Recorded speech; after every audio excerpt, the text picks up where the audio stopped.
Both riders are from our wildcard teams of Equipo Kern Pharma and Euskaltel Euskadi. You can just see that orange jersey sitting at the back there, number 211. 207 is Ibon Ruiz, Luca Vergolito at the front for Alpecin-de-Koning, alongside Robert Geesing. These two will be best friends by the end of this Vuelta. The work that they've been doing for their respective teams, both doing the same job, controlling the long-range breakaways. It's starting to be phased out as the firemen, their crucial role today, keeping these riders as cool as possible, putting out fires, keeping them cool.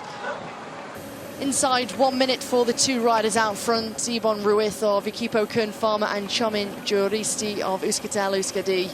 44.4 kilometers, and we're seeing a real shift and change within the peloton and the way they look now, and the fact over the last couple of kilometers, it's gone from being calm, everyone's being friends, and take a look at this at the front as Primoz Roglic, the race leader in the red jersey, is just trying to find himself.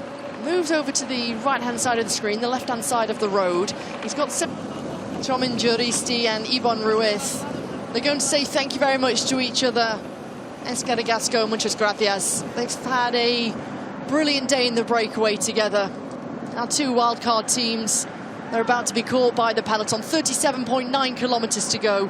Dull just wanted to make sure that his leader can try and get through safely. And look at that, Adria opens up the door and Wout van Aert comes flying through, as does a powerful Caden Groves.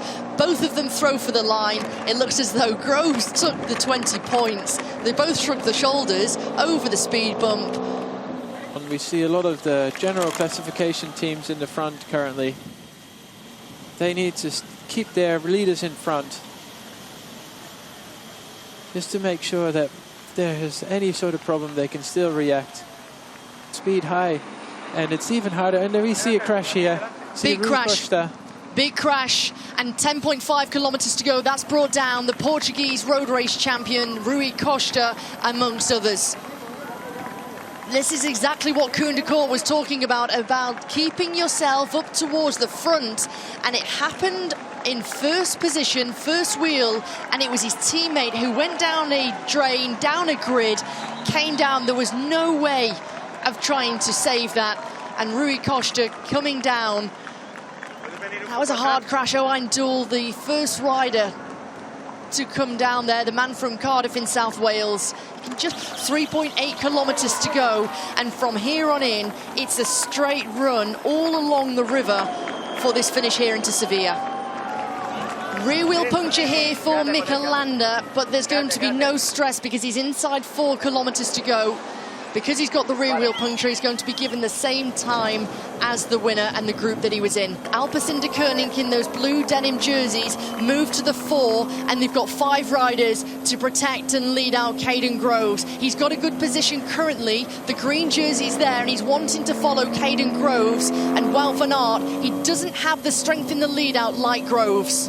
No, they are 100% relying on the lead out for Groves, and what a strong lead out it is. There are still plenty of riders in front. We're inside the last kilometer, and we still have a few riders, like 2 riders still in front of Caden Groves. Look at the power and the turn of speed from Alpecin-de-Koning.